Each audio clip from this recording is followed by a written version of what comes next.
Hello, എല്ലാവർക്കും പുതിയൊരു വീഡിയോയിലേക്ക് സ്വാഗതം. ഇന്ന് നമ്മൾ നോക്കാൻ പോകുന്നത് കുറച്ച് സ്ത്രീലിംഗ പുല്ലിംഗ പദങ്ങളാണ്. പരീക്ഷകളിൽ സ്ഥിരമായിട്ട് ഈ ഒരു ക്വസ്റ്റ്യൻ ചോദിച്ച് കാണാറുണ്ട്.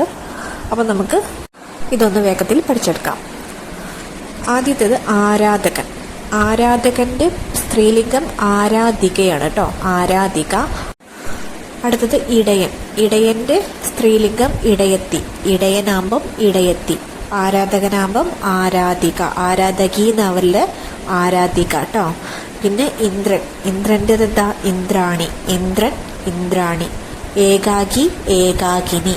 ഏകാകി, ഏകാകിനി. കാന്തനാണെങ്കിലോ, കാന്തൻ്റെ സ്ത്രീലിംഗ രൂപം കാന്തയാണ്. കാന്തൻ്റെ സ്ത്രീലിംഗ രൂപം കാന്തയാണ്. കാന്തി എന്നിട്ടാൽ തെറ്റാണ് കേട്ടോ. പിന്നെ എപ്പോഴും കാണുന്ന ഒന്നാണ് കവി.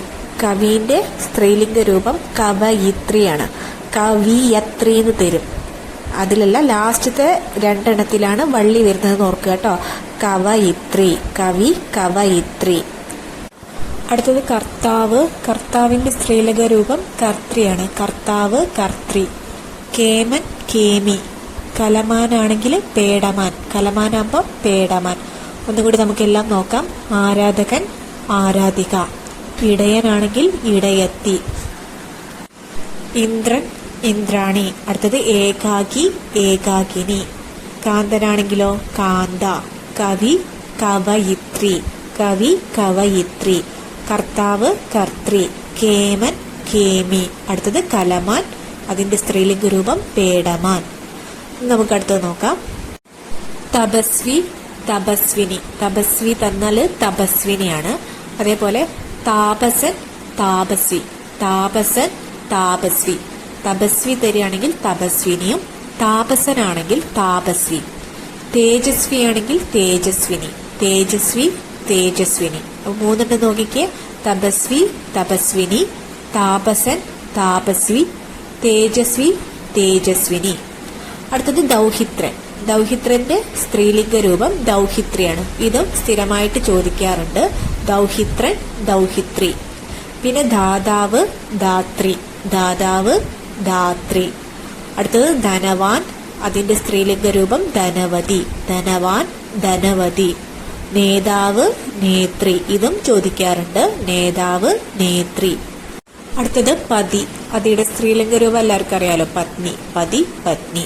പിതാമഹനാണെങ്കിൽ പിതാമഹി. പിതാമഹൻ, പിതാമഹി. പൂജാരി ആണെങ്കിലോ പൂജാരിണിയാണ്. പൂജാരി, പൂജാരിണി.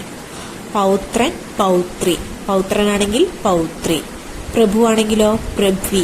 പ്രഭു, പ്രഭ്വി. നോക്കിക്കേ. പതി, പത്നി. പിതാമഹനാണെങ്കിൽ പിതാമഹി. പൂജാരിയാണെങ്കിൽ പൂജാരിണി. പൗത്രൻ, പൗത്രി. പ്രഭുവാണെങ്കിൽ പ്രഭ്വി. ഇനി അടുത്തത് നോക്കാം. അടുത്തത് മഹാൻ. മഹാന്റെ സ്ത്രീലിംഗം മഹതി. മഹാൻ, മഹതി. യാചകനാണെങ്കിൽ യാചക. യാചകൻ, യാചക. യാചകി എന്ന് തരുമ്പോൾ ചിലപ്പോൾ നമുക്ക് കൺഫ്യൂഷൻ ആവും. ഒന്ന് ഓർത്തു വെക്കുക. യാചകനാകുമ്പം യാചകയാണ് കേട്ടോ, യാചകിയല്ല.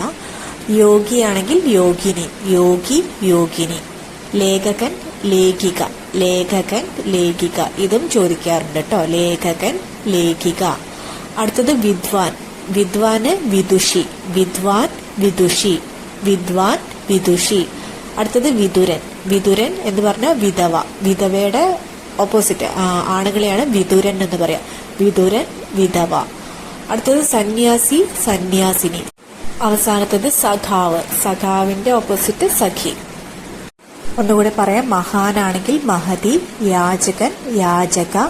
യോഗി, യോഗിനി. ലേഖകൻ, ലേഖിക. വിദ്വാനാകുമ്പം വിദുഷി, വിതുരൻ, വിധവ. സന്യാസി, സന്യാസിനി. സഖാവാണെങ്കിൽ സഖി. അപ്പോൾ ഇത്രയാണ് ഇന്നത്തെ വീഡിയോയിൽ പറയാനുള്ളത്.